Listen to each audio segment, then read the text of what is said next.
Hello बच्चों, कैसे हैं आप लोग। उम्मीद है सब भले चंगे होंगे। बच्चे, ये चल रहा है चैप्टर इलेक्ट्रिक फील्ड और उसके हम लोग कर रहे हैं न्यूमेरिकल्स। इससे पहले पार्ट 1 में मैंने इलेक्ट्रिक फील्ड के कुछ 10 न्यूमेरिकल्स कराए थे।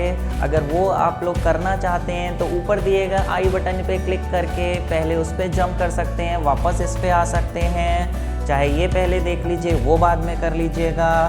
फ़िलहाल बच्चे, इसमें जो हम न्यूमेरिकल्स कर रहे हैं बोर्ड पे आपके पास सारे न्यूमेरिकल्स आएंगे, लेकिन अगर आप उसकी असाइनमेंट चाहते हैं तो नीचे दिए गए गूगल प्ले स्टोर के लिंक पे जाके आप इस चैप्टर की असाइनमेंट डाउनलोड कर सकते हैं, जिसमें ये क्वेश्चंस भी होंगे जिनके सॉल्यूशंस मैं दे रहा हूँ।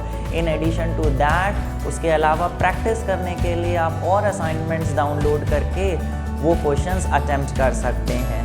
फ़िलहाल बच्चे, चलिए आगे हम लोग न्यूमेरिकल्स की तरफ चलते हैं। तो पहले न्यूमेरिकल है आपका, मतलब 11th न्यूमेरिकल है। 10 न्यूमेरिकल्स पहले करा चुका हूँ।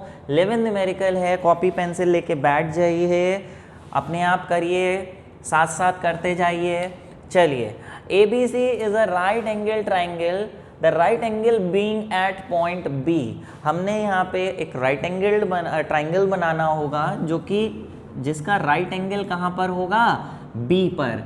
ये देखिए, ये इस तरीके से ये हमने राइट एंगल ट्राइंगल बना रहे हैं। थोड़ा बड़ा डायग्राम बना रहे हैं ताकि इसमें इलेक्ट्रिक फील्ड के डायरेक्शंस बनाने में आसानी हो। ठीक है, इसको A लिख देते हैं, ये B और ये C। ठीक है, charges of this are micro coulomb are placed at A, B and C.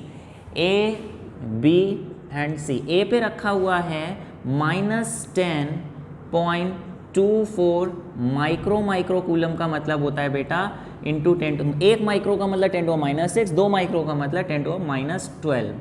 B पे रखा है प्लस 11.52 इंटू 10⁻12 और C पे है plus 3.24 into 10⁻12 coulomb. Okay, are placed at point ABC respectively. AB is equal to 4 centimetre, BC is equal to 3 centimetre.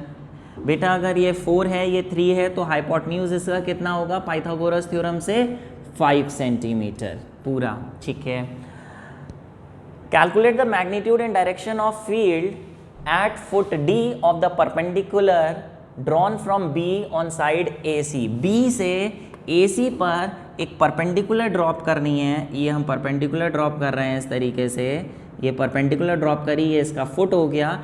इस point पे electric field निकालनी है। कितने लोगों की वजह से, 1, 2 और 3 लोगों की वजह से। चलिए स्टार्ट करते हैं। बच्चे, जिस पॉइंट पे भी इलेक्ट्रिक फील्ड निकालनी है पहले ये देखेंगे कि उस पॉइंट पे इलेक्ट्रिक फील्ड कितने लोगों की वजह से होगी और किस किस डायरेक्शन में होगी। ऑब्वियसली 3 पड़ोसी हैं, तीनों की वजह से डायरेक्शन बनाइए। सबसे पहले ए की वजह से इस पॉइंट पे इलेक्ट्रिक फील्ड का क्या डायरेक्शन होगा, उसके लिए आप यहाँ पे क्या रख के देखेंगे। हाँ जी, एक टेस्ट पॉजिटिव टेस्ट चार्ज यहाँ पे रख के देखिए, वो जहाँ जाएगा वही इलेक्ट्रिक फील्ड की डायरेक्शन होगी। माइनस वाला इसको कहाँ ले जाएगा, अपनी तरफ। ये हो गई आपकी इस तरीके से electric field on D due to A. ये बी वाला प्लस है, प्लस को धक्का मारेगा, ये इलेक्ट्रिक फील्ड हो गई आपकी E on D due to B. और सी वाला प्लस है, प्लस भी इसको धक्का मारेगा, ये इलेक्ट्रिक फील्ड हो गई E on D due to C. ये 3 इलेक्ट्रिक फील्ड्स का रिजल्टेंट निकालेंगे। उसके लिए पहले 2 इलेक्ट्रिक फील्ड्स लेंगे, ये दोनों, इन दोनों का रिजल्टेंट देखेंगे, इस डायरेक्शन में आएगा, ये इस डायरेक्शन में, फिर उन दोनों का रिजल्टेंट निकालेंगे। लेकिन उसके लिए पहले इंडिविजुअल आपको इलेक्ट्रिक फील्ड्स चाहिए होंगी, पहले वो निकाल लेते हैं, क्योंकि ये तीनों इक्वल तो होंगी नहीं, चार्जेस अलग अलग हैं। ये तीनों इलेक्ट्रिक फील्ड निकाल लेते हैं, फिर इसका हम रिजल्टेंट निकालेंगे। चलिए, सबसे पहले हम निकालेंगे ई डी ए। फॉर्मूला होगा KQ/R²। क्यू कौन सा लेंगे, ए वाला, और डिस्टेंस DA। डी पे निकालना है ए की वजह से, तो ए वाला चार्ज। चलिए यहाँ पे निकालते हैं हम, तो ये आपका हो गया 9 × 10⁻⁹। क्यू ए पे चार्ज है, माइनस साइन नहीं लगेगा बेटा, सिर्फ मैग्नीट्यूड लिखा जाएगा।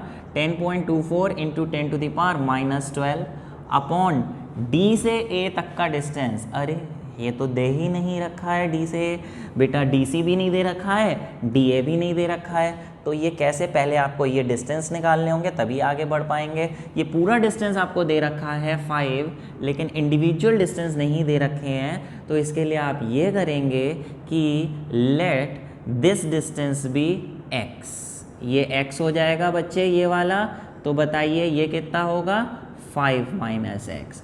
फिर क्या करेंगे, पाइथागोरस थ्योरम से आप x और 5 माइनस एक्स निकालेंगे। कैसे निकालेंगे देखिए, आप पहले ये वाला ट्राइंगल ले लीजिए, ट्राइंगल ए डी बी, मैं यहाँ पे कर रहा हूँ ट्राइंगल ए डी बी में हाइपोटेन्यूज कौन है, 4, 4 का square is equal to side square plus side square B D square plus X square, which implies that B D square कितना हो गया, 16 माइनस एक्स स्क्वायर। ऐसे ही फिर ये वाला ट्राइंगल ले लीजिए, इसमें ट्राइंगल बी डी सी में हाइपोटेन्यूज यानी 3 का स्क्वायर इज इक्वल टू ये स्क्वायर प्लस ये स्क्वायर यानी B D square plus 5 minus X square. ऐसा करने से बी डी स्क्वायर यहाँ पे आ गया 9 माइनस, इसको ओपन कर देंगे तो ये हो जाएगा 9 minus 25 plus X square minus 10x, जो कि आपका हो जाएगा ब्रैकेट खोलने पर ये 25 माइनस 9 कितना होता है, 16, वो भी माइनस में, minus X square plus 10x। ठीक है प्यारे, ये इस तरीके से बी डी स्क्वायर आ गया, ये भी बी डी स्क्वायर, इन दोनों को इक्वेट कर दीजिए तो x निकल आएगा। दो जगहों से हमने बी डी स्क्वायर निकाल के x निकालेंगे नहीं, 16 minus X square is equal to minus 16 minus X square plus 10x। ऐसा करने पर ये चीज़ एक्स स्क्वायर यहाँ पे माइनस है, इधर भी माइनस एक्स स्क्वायर है, ये कट जाएगी आपकी, ये इधर आके 32 हो जाएगा, ये 10x और simply x is equal to आ गया आपका 3.2 सेंटीमीटर। ये सेंटीमीटर में लिखे हुए हैं बच्चे, इसका ध्यान रखिएगा, मीटर में रखेंगे आगे जब इस फॉर्मूले में रखेंगे। तो x चूंकि आपका ये आ गया 3.2, तो 5 माइनस एक्स आपका हो गया 5 minus 3.2 is equal to 1.8 centimetre. ये x जो है वो AD हो गया और 5 माइनस एक्स जो है वो CD हो गया, CD या DC कुछ भी कह लें। चलिए यहाँ पे वापस आते हैं, तो DA आपके पास D से A डिस्टेंस आ चुका है, x आ चुका है 3.2, तो यहाँ पे लिख देंगे 3.2 इंटू 10⁻⁻2, क्योंकि मीटर में करेंगे बच्चे, इसको कैलकुलेट करेंगे कितना आया। ठीक है, फिर उसके बाद EDA आ गया, अब EDB और EDC तीन चीज़ें निकालेंगे, EDB निकालेंगे जिसका formula KQB upon DB square. ठीक है, यहाँ पे 9 इंटू 10⁻⁹, B पे कितना चार्ज है, 3.24 इंटू 10⁻⁻12 अपॉन BD कितना है, B से D, लो B से D भी चाहिए भैया, B से D तो अभी हमने निकाला नहीं है, तो ये लिखा है BD स्क्वायर, इसको यहाँ लाते हैं, BD स्क्वायर आपका लिखा है 16 माइनस एक्स स्क्वायर यानी 16 माइनस 3.2 का स्क्वायर, तो ये आपका हो जाएगा बेटा 3.2 का स्क्वायर कितना होगा, 4 6 6 9 4 12 10 10.24 हो जाएगा, ये 10.24 सेंटीमीटर। तो यहाँ पे हम dB की जगह लिखेंगे 10.24 और मीटर में करने के लिए -2 का होल स्क्वायर। इसको कैलकुलेट करेंगे कितना आया बच्चे, ये देखने में वैल्यूज़ ऐसी लग रही हैं कि बहुत टिपिकल कैलकुलेशन होगी, लेकिन ये ऐसी वैल्यूज़ जानबूझ के उन्होंने दी हैं ताकि ये न्यूमरेटर डिनोमिनेटर में कट जाए। तो अपने आप कैलकुलेशन करिए और देख के लिखिए कितना आ रहा है। फिर तीसरा है E on D due to C, इसका फॉर्मूला होगा KQ upon R square, Q है आपका C और डिस्टेंस है DC। फिर यहाँ पे 9 इंटू 10⁻⁹, C पे चार्ज है 3.24 इंटू 10⁻⁻12, गलत कर दिया यहाँ पे बेटा, B पे जो चार्ज था वो हमने गलत लिखा है, B का सही चार्ज कर ली, B पे लिखा है 11.52 फिलहाल। और ये है आपका DC डिस्टेंस, DC ये लिखा है DC डिस्टेंस 1.8 इंटू 10⁻⁻2 का स्क्वायर। इन तीनों को आप कैलकुलेट करेंगे। फिर उसके बाद नेट इलेक्ट्रिक फील्ड निकालने के लिए पहले इन दोनों का रिजल्टेंट निकालेंगे, दोनों सेम डायरेक्शन में है तो इन दोनों का रिजल्टेंट ये आएगा E डैश। जब E डैश आ जाएगा तो ई डैश चलिए पहले निकालते हैं। ई डैश का फॉर्मूला क्या होगा, सेम डायरेक्शन में D A plus E D C. बच्चे इन दोनों को जो आपने निकाला है डी ए और डी सी, इन दोनों को ऐड करेंगे, जो आएगा लिखेंगे। फिर बचा आपका ई डैश और ई डी बी। इन दोनों का रिजल्टेंट कहाँ आएगा, इन दोनों का रिजल्टेंट बीच में कहीं आएगा इस तरीके से। वो आप कैसे निकालेंगे रिजल्टेंट, क्योंकि ये दोनों 90 डिग्री पर हैं तो ई निकालने के लिए किस किस का रिजल्टेंट है ही, एक तो ई डैश का और एक ई डी बी का, दोनों 90 डिग्री पे हैं। तो रिजल्टेंट निकालने के लिए ये फॉर्मूला आप लगाएंगे, ये फॉर्मूला लगाएंगे, यहाँ से ई डैश की वैल्यू और यहाँ से ई डी बी की वैल्यू यहाँ डालेंगे। कैलकुलेशन देखने में टिपिकल लग रही है बट फिर बोल रहा हूँ करिएगा, बहुत आसान कैलकुलेशन है, कट पीट के बहुत आसानी से आ जाएंगी चीज़ें। यहाँ पे ई निकालेंगे तो आपका आंसर निकलेगा ये भी 180 और ये भी 180, इस तरीके से आपका आंसर आएगा। तो ये हो जाएगा आपका 2 × 180 का स्क्वायर, जिसकी वजह से ये बन जाएगा आपका 180√2 न्यूटन पर कूलम। ठीक है, ये नेट इलेक्ट्रिक फील्ड आपकी इस तरीके है। अब इलेक्ट्रिक फील्ड क्योंकि वेक्टर क्वांटिटी है तो आपको डायरेक्शन भी बताना पड़ेगा नेट इलेक्ट्रिक फील्ड का। नेट इलेक्ट्रिक फील्ड का डायरेक्शन बताने के लिए आप ये वाला एंगल निकाल लीजिए जिसे हम बीटा नाम दे रहे हैं, बीटा। बीटा का क्या फॉर्मूला होगा वो मैं यहाँ लिख रहा हूँ। बीटा का होगा tan beta is equal to, beta किसके साथ एंगल है नेट इलेक्ट्रिक फील्ड का, ई डैश के साथ। इन दोनों का रिजल्टेंट है तो ई डैश के साथ, तो ऊपर ई डैश ना लिख के ई डी बी लिखेंगे। ई डी बी के साथ sine theta upon E D B cos theta और बचा ई डैश। बच्चे चाहें तो क्योंकि इन दोनों के बीच एंगल 90 है तो साइन 90 1 होता है और कॉस 90 0 होता है। कॉस 90 0 होने से ये हट ही जाएगा और साइन 90 1 होता है। तो सिंपल फॉर्मूला आप ये भी लिख सकते हैं E D B upon E dash. E D B यहाँ से निकालेंगे, ई डैश यहाँ से निकालेंगे, इससे tan बीटा निकलेगा और फिर tan बीटा के बाद बीटा निकाल लेंगे tan इन्वर्स करके। जो भी आंसर आएगा वो आप यहाँ पर लिख देंगे। ठीक है, क्योंकि ई डैश और ई डी बी की इक्वली वैल्यूज़ आएंगी तो रिजल्टेंट बिल्कुल इन दोनों के बीचों बीच आएगा। वो कितना एंगल होगा, ऑब्वियसली वो कितना एंगल होगा, 45 डिग्री होगा। ये आप देख लेंगे। ये ई डी बी आपको मैंने बताया, ई डी बी और ई डैश दोनों सेम है, दोनों जगह 180 आके कट जाएगा। 1 tan इनवर्स 1 कितना होता है, 45 डिग्री। ओके, चलिए इसको पूरा अपने आप करिए, पॉज करिए, उसके बाद ही आगे बढ़िएगा अपने आप करने के बाद। ठीक है, चलिए next.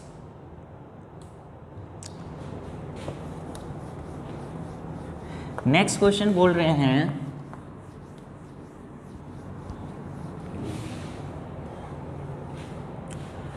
two charges each of 0.1 microcoulomb are opposite in sign are 1 mm apart. What is the field at a point on the line joining? ठीक है, at a distance 10 cm from the midpoint. दो charges हैं वो भी opposite sign के, यानी एक अगर -0.1 माइक्रोकूलम है तो दूसरा +0.1 माइक्रोकूलम है। यानी ये डाइपोल का क्वेश्चन है। They are 1 mm apart, 1 mm apart हैं दोनों। ठीक है, डाइपोल के बीच का जो डिस्टेंस होता है उसे हम 2a से डिनोट करते हैं, 2a या 2d या 2l। तो 2a आपको 1 mm दे रखा है, जिसे ऐसा यूनिट में करें तो ये आपका हो जाएगा 10⁻³ मीटर। दोनों का जो चार्ज है, चार्ज हम लिख दे रहे हैं 0.1 माइक्रोकूलम यानी 10⁻⁶, कूलम यानी 10⁻⁷ coulomb. What is the electric field at a point on the line joining them at a distance 10 cm from the midpoint? कह रहे हैं एक ऐसे पॉइंट पे इलेक्ट्रिक फील्ड बतानी है जो कहाँ पर है, उन दोनों को ज्वाइन करने वाली लाइन पर। उन दोनों को ज्वाइन करने वाली लाइन पर बेटा, यानी ये एक्सियल लाइन हो गई, और एक्सियल लाइन का जो जिस पॉइंट पे निकालनी है वो सेंटर से कितने डिस्टेंस पे, 10 सेंटीमीटर। ये जो सेंटर से डिस्टेंस होता है इसे किससे डिनोट करते हैं, r से। 10 सेंटीमीटर का मतलब हो गया 0.1 मीटर पे।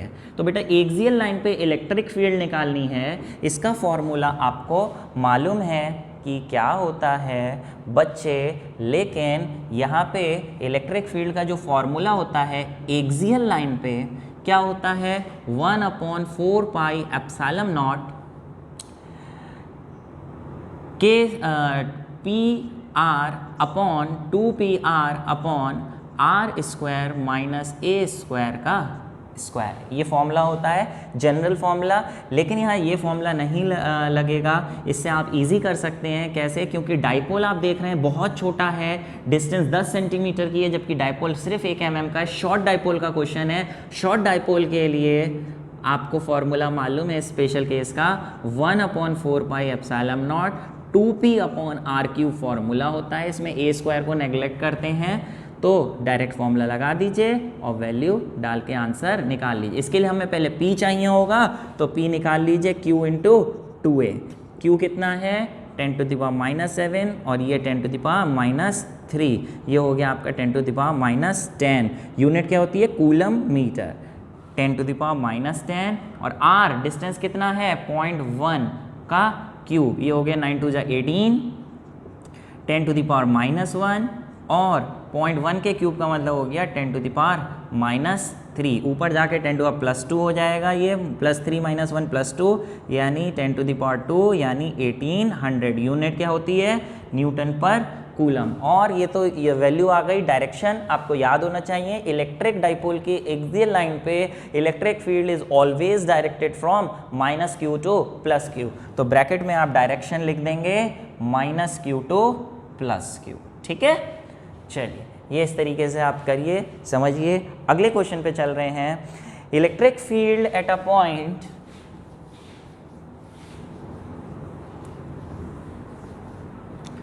electric field at a point on the axial line at a distance 10 centimeter from the center of electric dipole is इतना। कह रहे हैं एक्सियल लाइन पे जो कितने डिस्टेंस पे है? सेंटर से 10 सेंटीमीटर पे है, वहाँ पर इलेक्ट्रिक फील्ड कितनी है? 3.75 इंटू 10⁵ न्यूटन पर कूलम। ठीक है, एक्सियल लाइन पे। ठीक है, जबकि अगर 20 सेंटीमीटर डिस्टेंस कर देते हैं और दूर चले जाते हैं तो वहाँ पर इलेक्ट्रिक फील्ड कितनी है? 3 × 10⁴ न्यूटन पर कूलम। ठीक है, तो कह रहे हैं लेंथ ऑफ इलेक्ट्रिक डाइपोल निकालो। लेंथ ऑफ इलेक्ट्रिक डाइपोल किससे डिनोट करते हैं? ए से? जी नहीं, 2a से। दो चार्जेस के बीच की डिस्टेंस डाइपोल में 2a से। तो बहुत सिंपल है बेटा, जब भी ऐसे क्वेश्चंस आते हैं कि दो सिचुएशंस हैं कि ऐसा है तो ऐसा है, ऐसा है तो ऐसा है, तो उसे आप कॉलम वाइज करेंगे और दोनों तरफ फॉर्मूले लगाएंगे। दोनों एक्सियल हैं तो एक्सियल लाइन का आप फॉर्मूला लगाइए। Electric field at a point axial line distance 10 centimetre from an electric dipole is the calculate the length of. अच्छा, अब एक्सियल लाइन के दो फॉर्मूले हैं, एक जनरल फार्मूला और एक स्पेशल केस का फॉर्मूला, जिसमें हम ये मानते हैं dipole is of very short length. तो यहाँ पे वेरी शॉर्ट लेंथ का फॉर्मूला लगाएंगे या जनरल फॉर्मूला लगाएंगे? क्या यहाँ पे दे रखा है कि डाइपोल शॉर्ट लेंथ का है? नहीं दे रखा है। तो जब नहीं दे रखा है तो आप जनरल फॉर्मूला लगाएंगे। एक्सियल लाइन का जनरल फॉर्मूला होता है 1/4 pi epsilon not 2PR upon R square minus A square का स्क्वायर। ये यहाँ पे भी लगाएंगे, ये यहाँ पे भी लगाएंगे। इस तरीके से K 2PR upon R square minus A square का स्क्वायर। यहाँ डिस्टेंस R1 E1 था, यहाँ R2 E2 है यहाँ, या फिर ऐसा करिए इसे R और E मान लीजिए, इसे R डैश E डैश मान लीजिए। तो यहाँ पे R और E हो गया, जबकि यहाँ पे R डैश और E डैश हो गया। वैल्यूज़ डालिए, डाइपोल वही है तो P सेम मानेंगे और उसकी जो लेंथ है वो भी हम सेम मानेंगे। तो वैल्यूज़ लगा दीजिए। यहाँ पे वैल्यू लगाने से पहले आप ये भी कर सकते हैं, इन दोनों को डिवाइड कर सकते हैं। तो ये हो जाएगा आपका E एक्सियल, या फिर इसे E ही लिख दीजिए, इतना बड़ा नहीं लिखना चाहते हैं, E अपॉन E डैश। बेटा जब दोनों को डिवाइड करेंगे तो K कट जाएगा, 2P कट जाएगा, क्या बचेगा यहाँ पे? R upon R square minus A square का स्क्वायर, और उधर बचेगा R dash upon R dash square minus A square का स्क्वायर। सिंप्लीफाई करें तो ये हो गया E upon E dash is equal to, इसको ऊपर ले जाएं तो R upon R dash is equal to R dash square minus A square का whole square upon R dash square minus नहीं R square minus A square का whole square. यहाँ values डाल के देखते हैं बच्चे। E आपको जो दे रखा है यहाँ लिख रहे हैं 3.75 into 10⁵ upon E dash 3 into 10⁴ R upon R dash 10/20। बेटा यहाँ पे मीटर में करने की ज़रूरत नहीं है क्योंकि डिवाइड होने से यूनिट यूनिट कट जाएंगी। ऐसे यहाँ पे आर डैश है 20 और यहाँ पे नीचे 10, 20 का square minus A square upon 10 का स्क्वायर माइनस ए स्क्वायर का होल स्क्वायर, दोनों तरफ स्क्वायर है। ये कट गया पूरा, 10⁴ था क्या, ये 10⁴ है, ठीक है। चलिए यहाँ पे 10⁴ से ये एक कट गया, पॉइंट हटाया, नीचे 100 लगा, एक ज़ीरो से एक ज़ीरो और कट गया। क्या ये कटेगा, 3 1 ज़ा 3 1 ज़ा 3 2 ज़ा 6 3 5 ज़ा 15, ये 0 से 0 कट गया, ठीक है। ये आप देखिए कट रहा है, 2 1 ज़ा 2 5 ज़ा और 5 1 ज़ा 5 25 ज़ा, तो इधर 25 हो गया, इधर ये हो गया। देखने में कैलकुलेशन ऐसा लगता है बहुत टिपिकल होगी, लेकिन जनरली वैल्यूज़ ऐसी आ गई कि आप देखिए आसानी से सॉल्व कर लें। इधर अंडर रूट कर दें तो ये 5 हो गया, और इधर 20 का स्क्वायर कितना होता है, 400 minus A square upon 100 minus A square. बेटा स्क्वायर इधर आके अंडर रूट हो गया था, इससे आप ए निकाल लीजिए, इसको मल्टीप्लाई करें, ब्रैकेट खोलें, 500 माइनस 5a square is equal to 400 minus A square, ये इधर आया 100 is equal to 6a square. इससे आप ए की वैल्यू निकाल लेंगे, कितनी आएगी, ए कट गया, ए स्क्वायर इज इक्वल टू 100/6, और इससे ए निकालेंगे अंडर रूट करके, तो ये हो जाएगा 10/√6। बेटा ये तो a आया है, फिर डाइपोल लेंथ निकालने के लिए इसका डबल कर देंगे, तो 2 × 10/√6, जो भी वैल्यू आएगी आप लिखेंगे, इस तरीके से ये आंसर होगा, ठीक है बच्चे। मैं लिखने के बाद जल्दी जल्दी आगे बढ़ जाता हूँ, अगर आपको जल्दी लगी है तो पॉज करके पूरा आंसर देख सकते हैं, मैं आगे बढ़ता हूँ।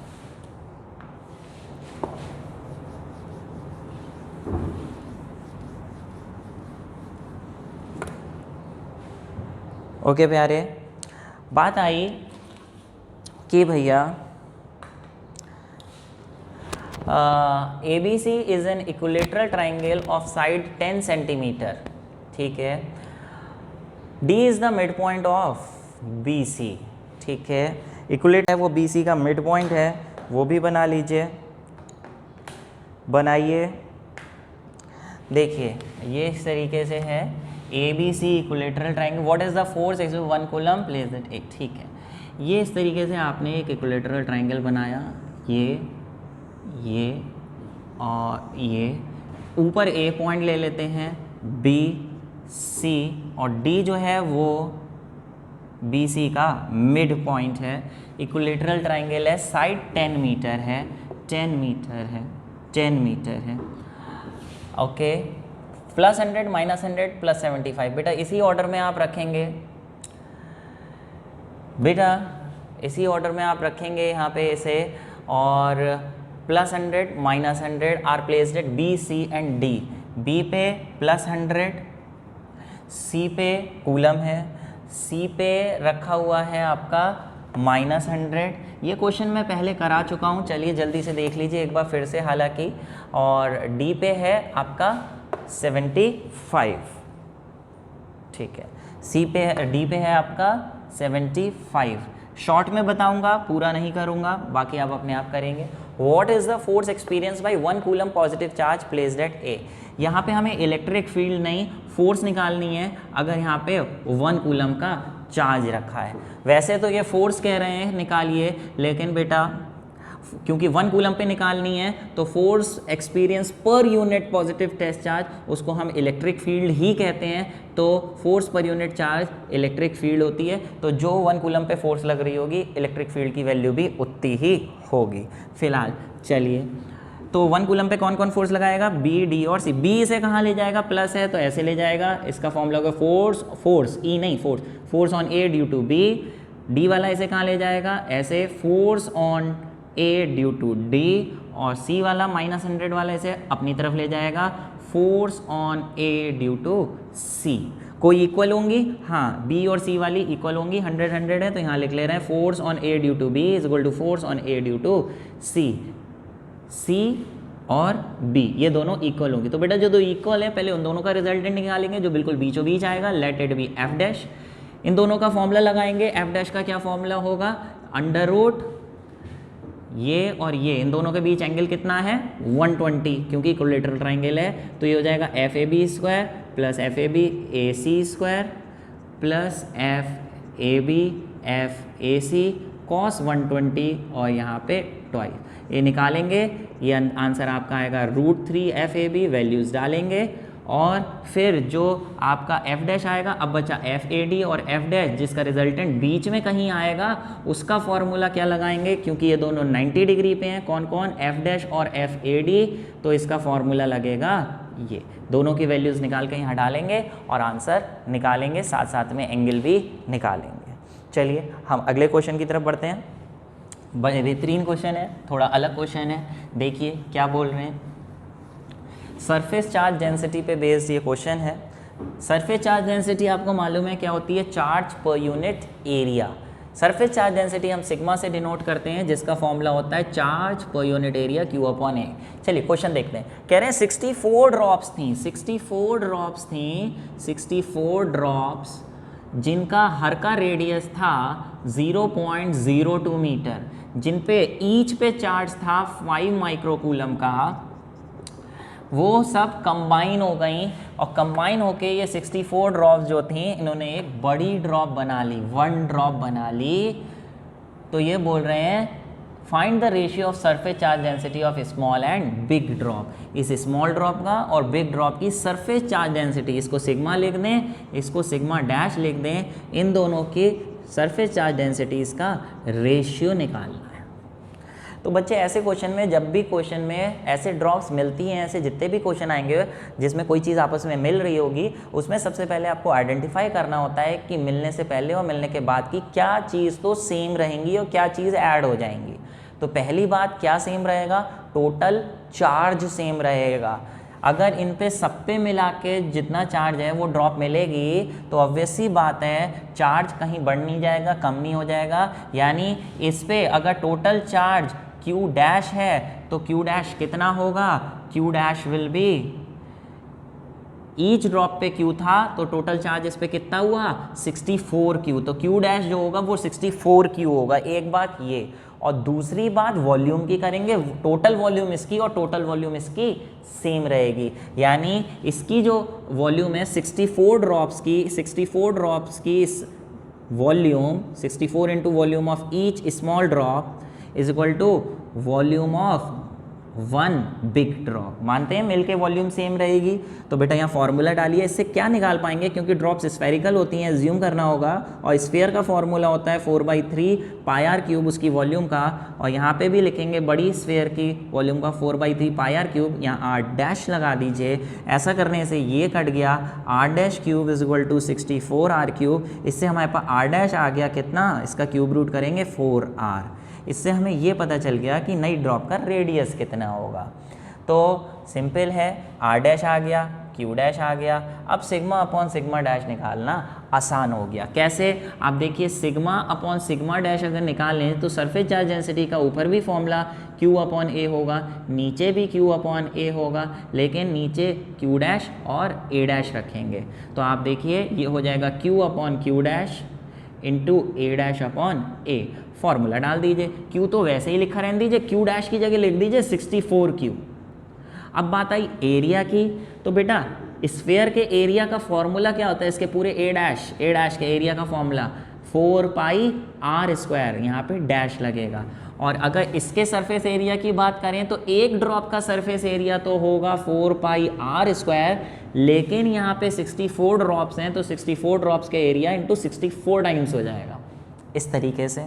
ठीक है, तो आप ये देखिए ऐसा करने से बहुत सारी चीज़ें कट गई, 4π, ठीक है, और यहाँ पे q से q, तो ऊपर बचा r⁻² upon 64 into 64 into r²। यहाँ पे r डैश का फॉर्मूला डाल दीजिए, देखिए r डैश का क्या है 4r, तो ऐसा करने से 4r का जब स्क्वायर करेंगे तो देखिए क्या होगा, ये हो जाएगा 4 का square 16r² upon 64 into 64 into r²। r² से r² कट गया, और 16 1 ज़ा 16 4 ज़ा, और ये आपका रेशियो आ गया। आप आंसर निकाल लीजिए क्या आ रहा है, एक बार इसे फिर से चेक कर लीजिए कि हमने सही किया है नहीं किया है। अगर सही किया है तो वो आंसर मैंने गलती से गलत टाइप कर दिया है, इसको सही कर लीजिए। Okay, next. तो बेटा ये थे कुछ न्यूमेरिकल प्रॉब्लम्स, है ना। इस पे बेस्ड और न्यूमेरिकल्स हैं जो मैंने आपको बताया, आप असाइनमेंट पे जाके सॉल्व कर सकते हैं। एनसीईआरटी के क्वेश्चंस भी दे रखे हैं। प्ले स्टोर पे जाके आप ऐप को डाउनलोड करिए, सबसे ऊपर ऐप है प्ले स्टोर पे गुरुकुल क्लासेस के नाम पे, 4 बुक्स बनी हुई हैं अलग अलग कलर की, वो ऐप डाउनलोड करके आप रजिस्टर करके डाउनलोड कर सकते हैं। चलिए अब हम आगे कुछ कंसेप्चुअल क्वेश्चंस पे बढ़ते हैं। जैसे प्यारे बहुत अच्छे क्वेश्चंस हैं, दिमाग खोलने वाले छोटे छोटे कंसेप्ट्स यहाँ पे लगे हैं, अच्छे से इसको समझिएगा और दिमाग में बसा लीजिएगा, आगे बहुत आसानी रहेगी। क्वेश्चन है, figure shows the electric lines around 3 charges A B C के अराउंड 3 चार्जेस के अराउंड इलेक्ट्रिक फील्ड लाइंस दे रखी हैं। कह रहे हैं विच चार्ज इज पॉजिटिव। बहुत ही आसान बेटा, इससे बाहर की तरफ लाइंस निकल रही हैं तो इस पे कैसा चार्ज रहा होगा, ए पे पॉजिटिव। जब से बी में एंटर कर रही हैं तो बी पे कैसा रहा होगा, नेगेटिव, क्योंकि पॉजिटिव से निकलती हैं नेगेटिव में एंटर करती हैं। तो सी पे अपने आप बता दीजिए, बाहर निकल रही हैं तो सी पे positive. Next, which charge has largest magnitude. सबसे बड़ा चार्ज कौन सा रहा होगा, वैल्यू सबसे ज़्यादा चार्ज की किसकी होगी। तो कैसे बताएं बेटा कौन सा सबसे ज़्यादा चार्ज है, सिंपल सी बात है, जितना बड़ा चार्ज होगा उतनी ही ज़्यादा उससे इलेक्ट्रिक लाइन्स ऑफ फोर्स निकल रही होंगी। छोटा चार्ज होगा उससे इलेक्ट्रिक फील्ड की वैल्यू भी कम होगी। तो आप देखिए ज़रा देखिए इससे कितनी लाइन्स निकल रही, इससे 1 2 3 4 5 6 7, जबकि इससे 1 2 3 4 5 6 7, जबकि इससे 1 2 3 4 5 6। तो इसके अराउंड आप देखिए सबसे ज़्यादा इलेक्ट्रिक लाइन्स ऑफ फोर्स हैं, इस सी के around electric lines of force सबसे ज़्यादा पास हैं, डेंस हैं, तो इसकी वैल्यू ज़्यादा होगी। हमने पढ़ा था कि electric field lines are closer to each other where the electric field is stronger. तो इसके अंदर चारों तरफ इलेक्ट्रिक फील्ड स्ट्रॉन्ग है, तो चार्ज की वैल्यू भी सबसे ज़्यादा सी की ही होगी। ठीक है, इन विच रीजन और regions of the picture could electric field lines be 0। ठीक है, near A, near B, near C. कह रहे हैं इनमें से कहाँ पर ऐसा होगा कि जहाँ पे इलेक्ट्रिक फील्ड की स्ट्रेंथ 0 हो सकती है। क्या नियर ए के अराउंड हो सकती है 0, क्या नियर बी के अराउंड हो सकती है 0, ये हमने बताना है। तो बेटा अगर हम बात करें सबसे पहले नियर बी के अराउंड अगर हम यहाँ देखें तो बेटा इसकी वजह से बी की वजह से इलेक्ट्रिक फील्ड लाइंस इधर होंगी और सी की वजह से भी इधर होंगी, तो इन सारे पॉइंट्स पे तो इलेक्ट्रिक फील्ड एडअप हो जाएगी, कैंसिल नहीं हो सकती। इलेक्ट्रिक फील्ड वहीं पे कैंसिल होकर 0 हो सकती है जहाँ पे 2 इलेक्ट्रिक फील्ड्स हों, वो भी ऑपोजिट डायरेक्शन में।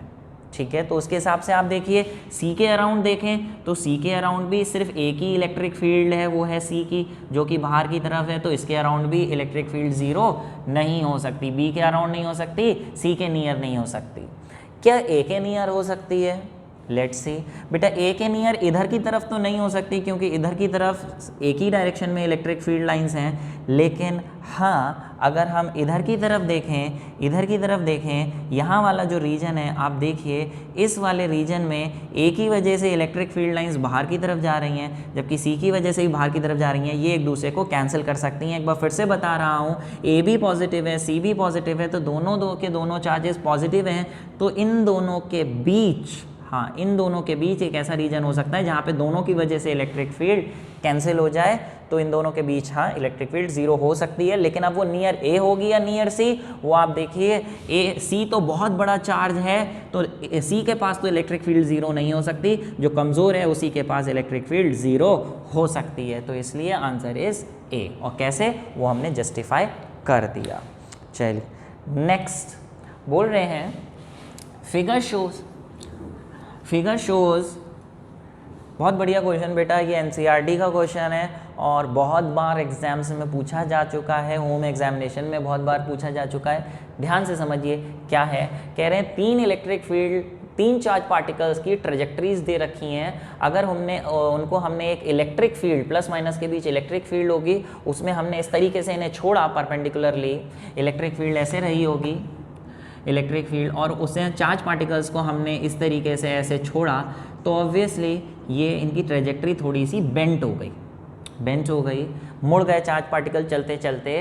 तो कह रहे हैं give the sign of 3 charges, उन चार्जेस पे क्या साइन रहा होगा।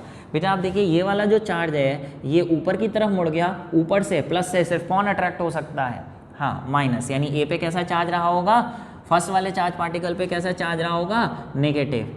अच्छा सेकंड वाला आप देखिए वो भी ऊपर की तरफ मुड़ गया प्लस की तरफ, तो उस पर भी नेगेटिव। जबकि थर्ड वाला नीचे की तरफ मुड़ा है नेगेटिव की तरफ, तो उस पर कैसा चार्ज रहा होगा, पॉजिटिव। और यहीं पे अगर कोई ऐसा होता जो सीधे चला गया होता तो उस पर कैसा चार्ज होता, जी हाँ उस पर कोई चार्ज नहीं होता, वो न्यूट्रल पार्टिकल होता क्योंकि वो किसी से भी अट्रैक्ट नहीं हुआ। फिलहाल कह रहे हैं which particle has highest charge to mass ratio, charge to mass ratio किसका सबसे ज़्यादा होगा। बच्चे थोड़ा अलग क्वेश्चन है, कैसे करें आप देखिए। उसके लिए हम ये करेंगे, तीनों की इक्वेशन ऑफ मोशन निकालेंगे, इक्वेशन ऑफ ट्रेजेक्टरी निकालेंगे, जैसे आपने प्रोजेक्टाइल मोशन में निकाली थी 11th क्लास में।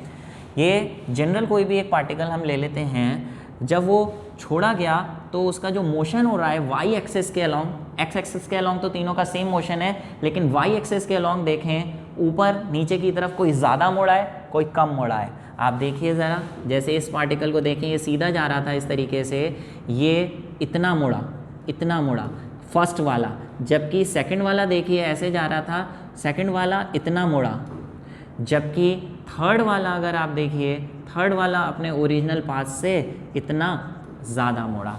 तो आप ये ज़रा देखिए तीनों अलग अलग, सबसे ज़्यादा कौन अपने पाथ से डेविएट हुआ है, ऑब्वियसली थर्ड वाला आप देख पा रहे हैं, थर्ड वाला अपने पाथ से सबसे ज़्यादा डेविएट हुआ है वाई एक्सिस के अलोंग। इससे हम क्या कर सकते हैं, देखिए इक्वेशन ऑफ मोशन निकालेंगे along Y axis. Along Y axis देखें अगर बच्चे, along Y axis initial velocity X axis के अलोंग थी, तो वाई एक्सिस के अलोंग इनिशियल वेलोसिटी कितनी हर पार्टिकल की, 0, ठीक है। डिस्टेंस कितना ले लें वाई एक्सिस के अलोंग, वाई ले लें। अच्छा एक्सेलरेशन का फॉर्मूला क्या होता है, फोर्स अपॉन मास, और फोर्स का क्या होता है q E, force on charge particle moving in electric field, और टाइम टी ले लें, ठीक है। तो बेटा जी v कौन सी इक्वेशन ऑफ मोशन लगेगी, v square is equal to u square plus 2as लगाएं क्या, लेकिन उसमें हमें v नहीं पता है, तो चलिए हम यहाँ पे सेकंड इक्वेशन ऑफ मोशन लगाएं, s is equal to u t plus half a t square, ठीक है। तो उसके हिसाब से आप देखिए ये हो गया y, ये हो गया 0, और ये हो गया QE upon m T square. तो हमें चार्ज टू मास रेशियो चाहिए था, वो यहाँ से आ जाएगा, ये चीज़ इधर जाएगी, Q बाई एम अगर देखें तो कितना बन जाएगा, 2 ऊपर गया 2y, और E और T स्क्वायर नीचे आएगा, E और T स्क्वायर नीचे आएगा, तो Q बाई एम रेशियो हो गया आपका charge to mass ratio 2y upon E t square. अगर दोनों में सेम इलेक्ट्रिक फील्ड है, सेम टाइम में ट्रैवल कर रहे हैं, तो आप देख रहे हैं charge to mass ratio is directly proportional to y। और आप देखिए किसका y एक्सिस के अलोंग सबसे ज़्यादा मोशन हुआ है, डिस्प्लेसमेंट हुई है, किसकी, थर्ड वाले की, जिसकी वजह से थर्ड वाले की डिस्प्लेसमेंट ज़्यादा है, तो उसका Q बाई एम रेशियो भी सबसे ज़्यादा होगा। तो आंसर हो जाएगा विच पार्टिकल है highest charge to mass ratio, third particle. Justify करना है, पूरा प्रूफ करके आप ऐसे जस्टिफाई करेंगे। चलिए आगे बढ़ते हैं, कंसेप्चुअल क्वेश्चंस हैं, ठीक है। ये वाला भी देखिए, अपना दिमाग लगाइए। बोल रहे हैं कि figure shows 3 different patterns of electric fields, in each pattern a proton is release from rest at P से छोड़ा गया है एक प्रोटॉन को, तीनों में प्रोटॉन को P से छोड़ा गया है, and then accelerated towards Q की तरफ वो भाग रहा है, एक्सेलरेट हो रहा है, वेलोसिटी बढ़ रही है by the electric field. Obviously electric field जो है प्लस को धक्का मारेगी, आगे की तरफ वेलोसिटी बढ़ेगी। Rank the patterns according to which linear momentum of proton when it reaches Q is greatest first. मतलब किस केस में ऐसा होगा कि Q पे पहुंचने पर उसका मोमेंटम पार्टिकल का सबसे ज़्यादा होगा। मोमेंटम सबसे ज़्यादा, मोमेंटम का फॉर्मूला क्या होता है, P is equal to mv, dipole moment नहीं है, मोमेंटम लिखा है मैंने। मोमेंटम फाइनल वेलोसिटी पर डिपेंड करता है, और फाइनल वेलोसिटी खुद आप देखिए किसकी, फाइनल वेलोसिटी खुद होती है u प्लस ए टी, ठीक है। तो बच्चे रिलीज फ्रॉम रेस्ट लिखा है, यानी तीनों की इनिशियल वेलोसिटी 0 है, तो v is equal to at। और एक्सेलरेशन का क्या फॉर्मूला होता है, F अपॉन m। और फोर्स का क्या फॉर्मूला होता है, QE।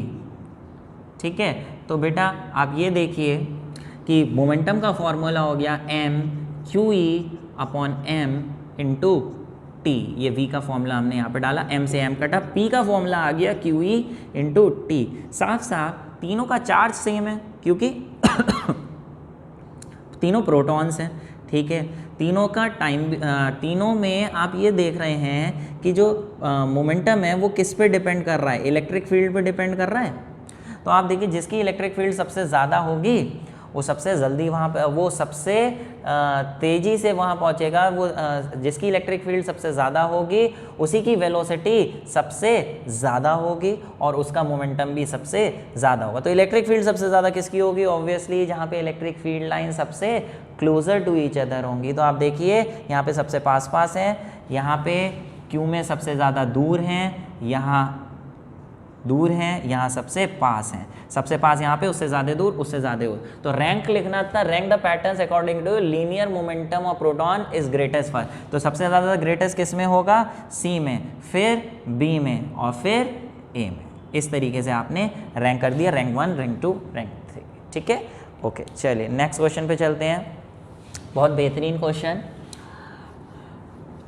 H.C. वर्मा है, बुक आपकी फ़िज़िक्स की बहुत बढ़िया बुक है, थ्योरी उसकी बहुत अच्छी है, न्यूमेरिकल्स भी अच्छे हैं। मौका लगता है तो बीच बीच में आप H.C. वर्मा को कंसल्ट ज़रूर करा करिए।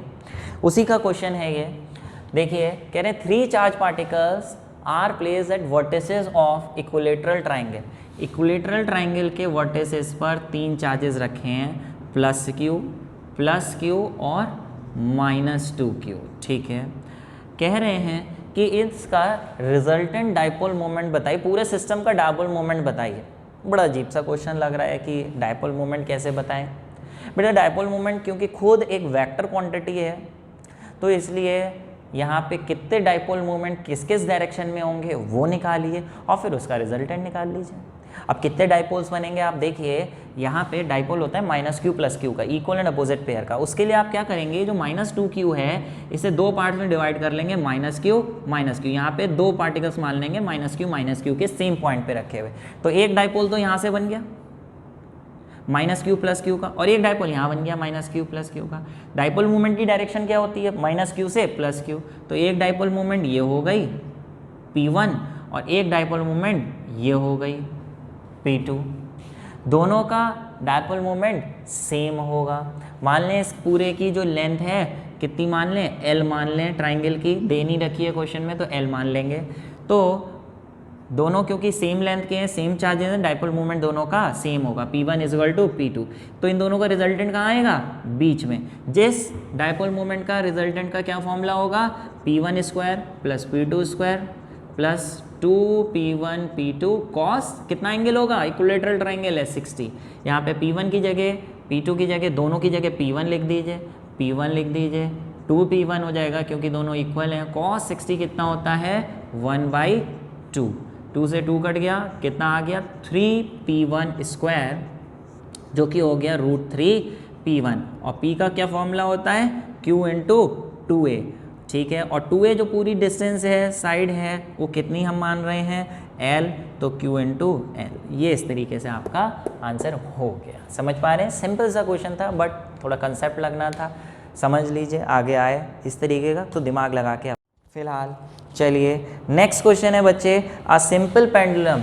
बहुत बेहतरीन क्वेश्चन, सिंपल कंसेप्ट लगने हैं। ज़रा देखिए क्या कंसेप्ट है। बोल रहे हैं कि a simple pendulum consist of A small sphere of mass m suspended bye a thread of length L। ठीक है, सिंपल पेंडुलम है, उसको L लेंथ के थ्रेड से टांगा गया है। कैरीज अ पॉजिटिव चार्ज, इस पे पॉजिटिव चार्ज है Q का। Pendulum is placed in uniform electric field E directed vertically upwards. एक इलेक्ट्रिक फील्ड है जो ऊपर की तरफ है E। विद व्हाट पीरियड मतलब time period will the pendulum oscillate if the electrostatic force is less than gravitational force. Gravitational मतलब उसके वेट से कम है electric field. Assume oscillation to be small. ठीक है बच्चे, पहली बात क्या चीज़ निकालनी है, टाइम पीरियड निकालना है। तो बेटा time period of simple pendulum जबकि ऑसिलेशन स्मॉल हो तो आपने फॉर्मूला पढ़ा है 11th क्लास में 2π√L/G। ठीक है बेटा, यहाँ पे ये तब होता है फॉर्मूला जब पेंडुलम पे सिर्फ कौन सी फोर्स लग रही हो, कौन सी फोर्स लग रही हो, ऐसे ऑसिलेट करते समय सिर्फ ग्रेविटी लग रही हो, तब हम ये फॉर्मूला लगाते हैं। जहाँ पे नीचे जो g होता है, g का मतलब होता है एक्सेलरेशन, नेट एक्सेलरेशन, और सिर्फ ग्रेविटी लग रही है तो नेट एक्सेलरेशन हम रख देते हैं g। लेकिन यहाँ पे सिर्फ एक फोर्स नहीं लगेगी, इस पर एक फोर्स नहीं, सिर्फ वेट नहीं लगेगा इसका, क्योंकि इलेक्ट्रिक फील्ड है तो एक फोर्स और लगेगी, इलेक्ट्रोस्टैटिक फोर्स। प्लस वाला पार्टिकल है, इलेक्ट्रिक फील्ड ऊपर है तो इस पे फोर्स किस डायरेक्शन में लगेगी, ऑब्वियसली प्लस वाले पे जिस डायरेक्शन में इलेक्ट्रिक फील्ड होती है उसी डायरेक्शन में फोर्स लगती है, तो फोर्स इस पे ऊपर की तरफ लगेगी, F = QE। तो बेटा जो नेट फोर्स है, नेट फोर्स वो अपोजिट डायरेक्शन में है तो माइनस करके निकालेंगे, बड़ी में से छोटी, बड़ी कौन सी होगी, उन्होंने क्वेश्चन में दे दिया कि इलेक्ट्रिक फील्ड वाली जो इलेक्ट्रोस्टैटिक फोर्स थी वो वेट से कम है, ये कम है, तो रिजल्टेंट फोर्स नीचे आएगी, तो नेट फोर्स हो जाएगी mg - F, यानी mg - QE। ये तो नेट फोर्स हो गई बेटा, नेट फोर्स। लेकिन अगर हमें एक्सेलरेशन निकालना है, एक्सेलरेशन का फॉर्मूला होता है फोर्स अपॉन मास। तो बेटा फोर्स तो हमारी आ गई है mg - QE और मास लिख देंगे आप m। ये एक्सेलरेशन आप सिंपली यहाँ डाल देंगे और वही टाइम पीरियड का फॉर्मूला होगा। यहाँ पे 2π√L और इसकी जगह आपका आ जाएगा, एक्सेलरेशन की जगह mg - QE upon m directly मैं ऊपर लिख दे रहा हूँ। This will be the time period. ठीक है, कोई परेशानी? ठीक है, चलिए ओके नेक्स्ट आगे क्वेश्चन पे बढ़ते हैं बच्चे। नेक्स्ट क्वेश्चन है फिर से बहुत बढ़िया क्वेश्चन, कंसेप्चुअल क्वेश्चन है, छोटे छोटे बहुत बड़े न्यूमेरिकल्स नहीं है, लेकिन कंसेप्ट आपको क्लियर करते हुए आगे बढ़ रहे हैं क्वेश्चन से। कह रहे हैं 4 पार्टिकल्स हैं, each of mass charge Q are placed on the vertices of a regular pentagon। Distance pentagon बना लेते हैं, लीजिए भैया पेंटागन बना लिया इस तरीके से, रेगुलर पेंटागन, पेंटागन इस तरीके से पेंटागन बना लिया। ठीक है, चार्ज Q, इससे जो पार्टिकल्स हैं, 4 पार्टिकल्स हैं उसकी वर्टिसेस पे रखे हैं। चलिए ये पार्टिकल्स मान लेते हैं, 4 पार्टिकल्स, 1 2 3 4। ठीक है, चारों का चार्ज Q है, साइन नहीं दे रखा है तो +Q मान लेते हैं। Vertices, the distance of each corner from centre is A। Centre से हर चार्ज का, वर्टिसेस का डिस्टेंस है A। ठीक है, A, तो ये भी A। Okay, determine the electric field at the centre of the pentagon. Centre पे इलेक्ट्रिक फील्ड निकालनी है बेटा।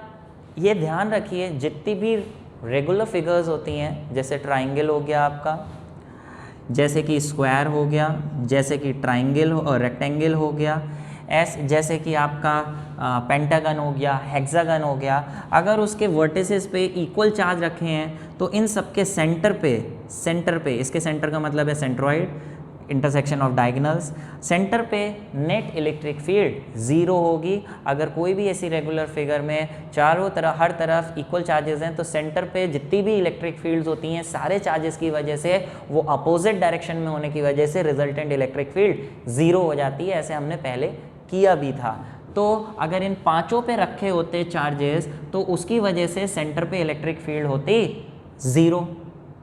तो प्यारे मान लें कि इसकी वजह से इलेक्ट्रिक फील्ड है E1, इसकी वजह से इलेक्ट्रिक फील्ड है इस पॉइंट पे E1, इसकी वजह से E2, इसकी वजह से E3, इसकी वजह से E4, इस तरीके से ये सब है। तो आप ये देखिए, नेट इलेक्ट्रिक फील्ड 0 होती, E1 vector plus E2 vector plus E3 vector, इस तरीके से 5 की वजह से कितनी होती, अगर 5 पे रखे होते चार्ज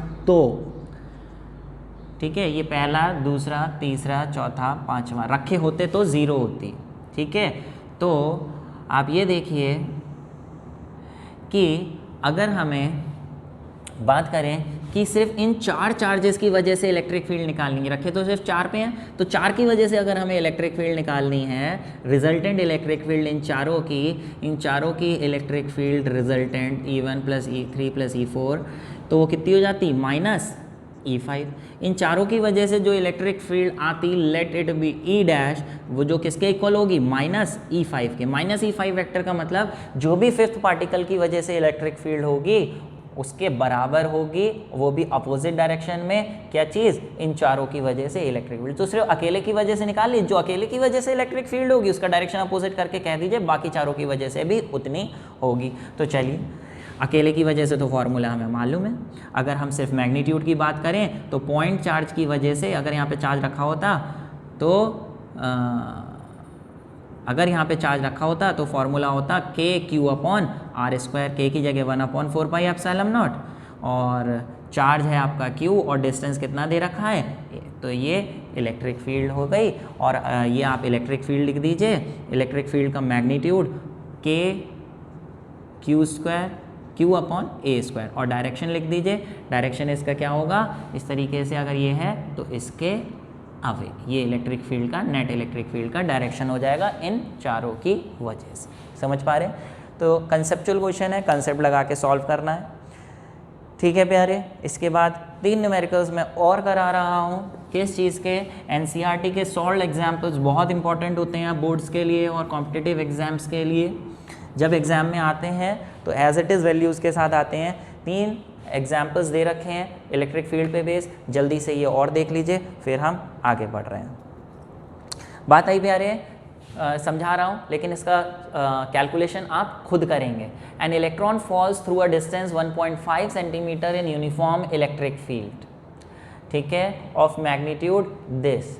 इलेक्ट्रॉन फॉल कर रहा है ऊपर से नीचे, कितनी इलेक्ट्रिक फील्ड में? इलेक्ट्रिक फील्ड दे रखी है आपको 2 × 10⁴ न्यूटन पर कूलम। कितना डिस्टेंस चल रहा है? डिस्टेंस एस से डिनोट कर दें, मीटर में करेंगे 10⁻⁻² मीटर। ठीक है, फिर बोल रहे हैं कि the direction of electric field is reverse. पहले नीचे से ऊपर थी, फिर ऊपर से नीचे इलेक्ट्रिक फील्ड अगर कर दी तो बताइए same distance, compute the time of fall in each case. इसका और उसका दोनों का कितना टाइम लगेगा ऊपर से नीचे गिरने में, वो निकालना है।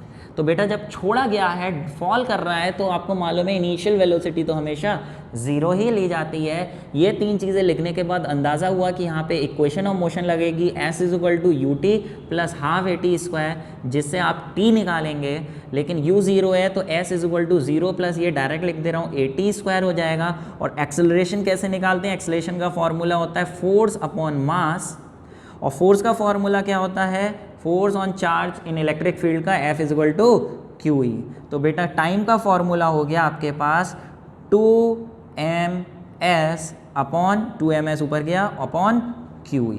ये टाइम का आपके पास फॉर्मूला आ गया। ये फॉर्मूले में आप वैल्यूज़ डाल के दोनों केस का टाइम ऑफ फॉल निकालेंगे। फर्स्ट केस की बात करें, ए केस की बात करें तो ए केस में इलेक्ट्रॉन है, जबकि बी केस में प्रोटॉन है। दोनों में फ़र्क इतना है, दोनों का डिस्टेंस सेम है, चार्ज सेम है, इलेक्ट्रिक फील्ड सेम है, लेकिन मास अलग अलग होगा। चार्ज दोनों का सेम होगा, कितना? 1.6 × 10⁻⁻19। दोनों का डिस्टेंस सेम होगा, कितना? आपका डिस्टेंस 1.5 × 10⁻² मीटर।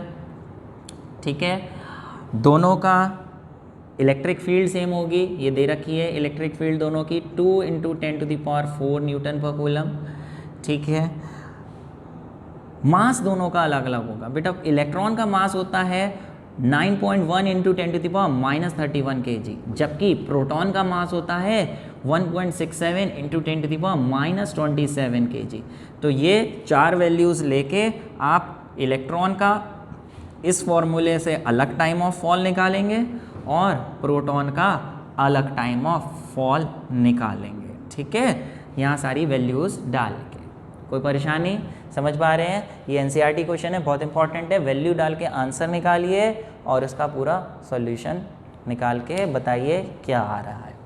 ठीक है, ओके, यहाँ कैलकुलेशन बच्चे थोड़ी लेंदी जाएगी क्योंकि वैल्यूज़ कट नहीं पाएंगी आराम से, तो लेकिन जो भी कैलकुलेशन होगी वो पूरा करिए, सॉल्व करिए, सॉल्यूशन निकालिए, प्रैक्टिस करिए। लंबी कैलकुलेशंस की भी प्रैक्टिस होनी चाहिए ताकि आपको एग्ज़ाम में करने में कम समय लगे।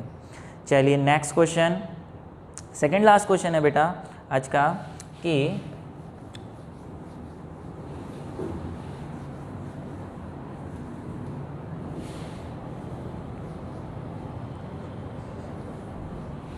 प्यारे बोल रहे हैं two charges Q1 and Q2 are respectively placed 0.1 metre apart, diagram दे रखा है एनसीईआरटी में। Calculate the electric field at A B and C. A पे, बी पे और सी पे इलेक्ट्रिक फील्ड निकालनी है, डिस्टेंसेस गिवन है और चार्ज की वैल्यूज़ भी गिवन है। Q1 है आपका इतना और Q2 है आपका इतना, यानी ये एक इलेक्ट्रिक डाइपोल है इस तरीके से, ठीक है। आपको सबसे पहले अगर ए पे निकालनी है बेटा इलेक्ट्रिक फील्ड, तो ए पे कैसे निकालें प्यारे? ए पे दो की वजह से इलेक्ट्रिक फील्ड होगी, एक Q1 की वजह से, ये Q1 है और ये Q2 है माइनस, ठीक है। तो बेटा इसका नामकरण ज़रूर कर दीजिए, इसका नाम डाल दीजिए, आप क्या डालेंगे, इसका x डाल दीजिए, इसका y। ए पॉइंट पे जो इलेक्ट्रिक फील्ड होगी x की वजह से, वो निकालने के लिए आप इस पे प्लस रख के देखिए, ये प्लस वाला इसको धक्का मारेगा तो ये इलेक्ट्रिक फील्ड हो गई ए पे ड्यू टू x, और y वाला इसे अपनी तरफ खींचेगा तो ये इलेक्ट्रिक फील्ड हो गई on A due to y। Obviously net electric field निकालने के लिए क्या करेंगे, ए पे दोनों इलेक्ट्रिक फील्ड्स को ऐड कर देंगे, ए एक्स प्लस ई ए वाई। बच्चे इलेक्ट्रिक फील्ड का फॉर्मूला चार्ज पार्टिकल की वजह से के क्यू अपॉन आर स्क्वायर, ठीक है। चार्ज कौन सा रहेगा, ए पे निकाल रहे हैं एक्स की वजह से तो एक्स, यहाँ वाई, यहाँ डिस्टेंस कौन सा रहेगा, ए एक्स स्क्वायर, यहाँ कौन सा रहेगा, ए वाई स्क्वायर।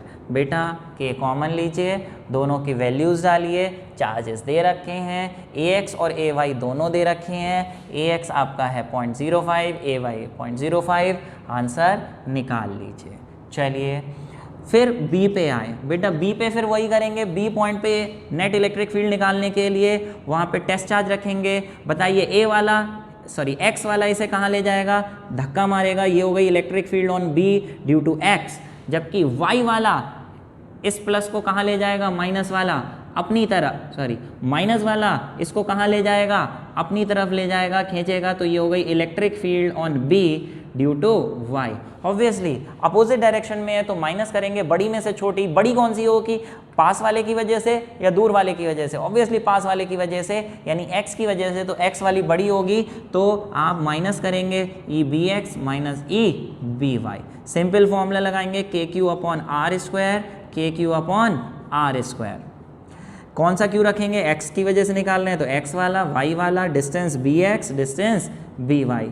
अपने आप वैल्यूज़ डालिए, आंसर निकालिए। बी एक्स और बी वाई कितना डिस्टेंस होगा, b से x हो गया 0.05, जबकि b से y पूरा हो गया यहाँ से यहाँ तक, इन तीनों को ऐड कर दीजिए 0.15। कैलकुलेट करिए, आंसर लिख के कमेंट बॉक्स में बताइए क्या आ रहा है। नेक्स्ट इलेक्ट्रिक फील्ड ऑन सी। बेटा सी पे आप चाहे अलग अलग करके निकाल सकते हैं, जैसे हमने बी पे अलग अलग करके निकाली। हालांकि जैसे बी सी है, ये एक्सियल लाइन है, ये इक्वेटोरियल लाइन है, आप डायरेक्ट फॉर्मूले से भी निकाल सकते हैं। डायरेक्ट फॉर्मूला इक्वेटोरियल लाइन का लगा दीजिए। चलिए अभी मैं अलग अलग करके दिखा रहा हूँ, आप इक्वेटोरियल लाइन वाला फॉर्मूला लगा के देखेंगे सेम आ रहा है, क्योंकि सी पॉइंट जो है इसकी डाइपोल की इक्वेटोरियल लाइन पे। फिलहाल अभी अलग अलग करके देखें तो x की वजह से इस पॉइंट पे प्लस चार्ज रख के देखिए, ये धक्का मारेगा x वाला, ये हो गई electric field on c due to x, और y वाला इसे अपनी तरफ खींचेगा, ये electric field on c due to y। Net electric field बीच में होगी क्योंकि ये दोनों सेम है, सेम चार्जेस, सेम डिस्टेंस, तो बिल्कुल बीचों बीच आएगी। ये एंगल कितना होगा ये आप बता सकते हैं क्या, क्योंकि ये 0.1 है, पूरा 0.1 है, इक्विलेटरल ट्राइंगल है, तो ये 60 है, तो ये होगा 120। तो बेटा net electric field C point पे जो होगी वो होगी आपकी E C x square plus E C y square plus 2 E C x E C y cos 120। Values डालिए, आंसर निकालिए। लेकिन एक काम कर लीजिएगा, सी एक्स की जगह भी सी एक्स लिख दीजिएगा, सी वाई की जगह भी ई सी वाई सब जगह ई सी एक्स लिखेंगे, कॉस 120 की वैल्यू डालेंगे तो आंसर आपका आएगा √3 ई सी एक्स, और ई सी एक्स का फॉर्मूला डाल दीजिएगा K Q upon are square, value निकालिएगा और बताइएगा। ठीक है, इसको पूरा सॉल्व करिए, पॉज करके सॉल्व हो जाए उसके बाद आगे बढ़िए। ठीक है प्यारे, चलिए आगे बढ़ते हैं। लास्ट क्वेश्चन है आज के लिए, बहुत सिंपल सा, एनसीईआरटी के हैं, ज़्यादा टिपिकल नहीं है। कह रहे हैं कि 2 चार्जेस प्लस माइनस 10 माइक्रोकूलम, फिर से इलेक्ट्रिक डाइपोल आ गया 5 mm अपार्ट, बहुत पास पास रखे हुए हैं, तो ये हो गया Q आपका प्लस माइनस 10 माइक्रोकूलम। डिस्टेंस दोनों के बीच दे रखा है, 2a से डिनोट करेंगे 5 × 10⁻³ मीटर, मिलीमीटर को मीटर में चेंज किया। इलेक्ट्रिक फील्ड निकालनी है P पॉइंट पे on the axis of dipole 15 centimetre away from its centre.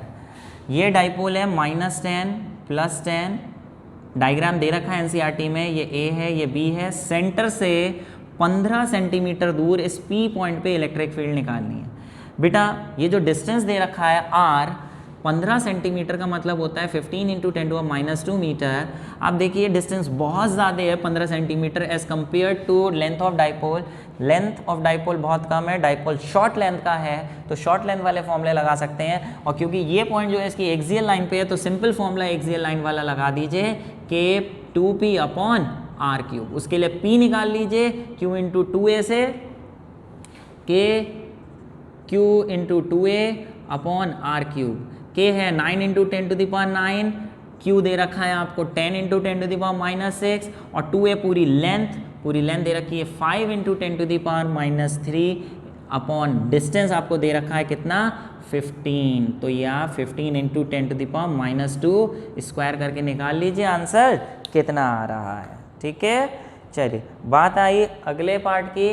कह रहे हैं कि अगले पॉइंट पे हमें निकालना है 15 Q पॉइंट पे निकालना है, जो Q पॉइंट कहाँ पे है 15 सेंटीमीटर, 5 से 15 सेंटीमीटर पे ही है, बट अब की बार कहाँ है on a line passing through O and normal to axis. O से पास हो रही लाइन वो भी एक्सेस के नॉर्मल, यानी ये कौन सा पॉइंट हुआ इक्वेटोरियल लाइन। और इक्वेटोरियल लाइन का फॉर्मूला आपको डायरेक्ट मालूम है क्या, KP अपॉन R3। वैल्यूज़ डालिए, आंसर निकालिए। बजाय वैल्यूज़ डालने के आप डायरेक्ट भी कर सकते हैं, क्योंकि ये जो है और ये जो है इसमें देखिए आप 2 है, इसमें 2 नहीं है, तो जो भी इसका आंसर आए उसे डिवाइडेड बाई 2 कर दीजिए और डायरेक्ट यहाँ पे लिख दीजिए। इस तरीके से ये मैग्नीट्यूड्स आ गए, और डायरेक्शन भी ब्रैकेट में आप लिखेंगे। एक्सियल लाइन पे -Q से +Q होता है, जबकि इक्वेटोरियल लाइन पे +Q to -Q। रिजल्टेंट इधर की तरफ आएगा, जबकि इसमें रिजल्टेंट इधर की तरफ आएगा। ठीक है, सिंपल सा क्वेश्चन है, कैलकुलेशन करिए, वैल्यूज़ डालिए और निकालिए। बच्चे ये था आपके इलेक्ट्रिक फील्ड के न्यूमेरिकल्स। फिर से बता रहा हूँ, इसके अलावा और प्रैक्टिस के न्यूमेरिकल्स मैंने दिए हैं नीचे दिए गए लिंक से, गूगल प्ले स्टोर से आप ऐप डाउनलोड करके वो असाइनमेंट निकालिए और जितने भी प्रैक्टिस के क्वेश्चंस हैं वो करिए। अगर नहीं समझ में आता है तो मेरे को रिप्लाई करिए और मैं आपको उसके आंसर सॉल्यूशंस बताऊंगा। फिलहाल मेहनत करते रहिए, उम्मीद है समझ में आया आपको। अगर समझ में आया है, अच्छा लगा है, आपका कोई भला हुआ है, तो आपको मालूम है आपको क्या करना है।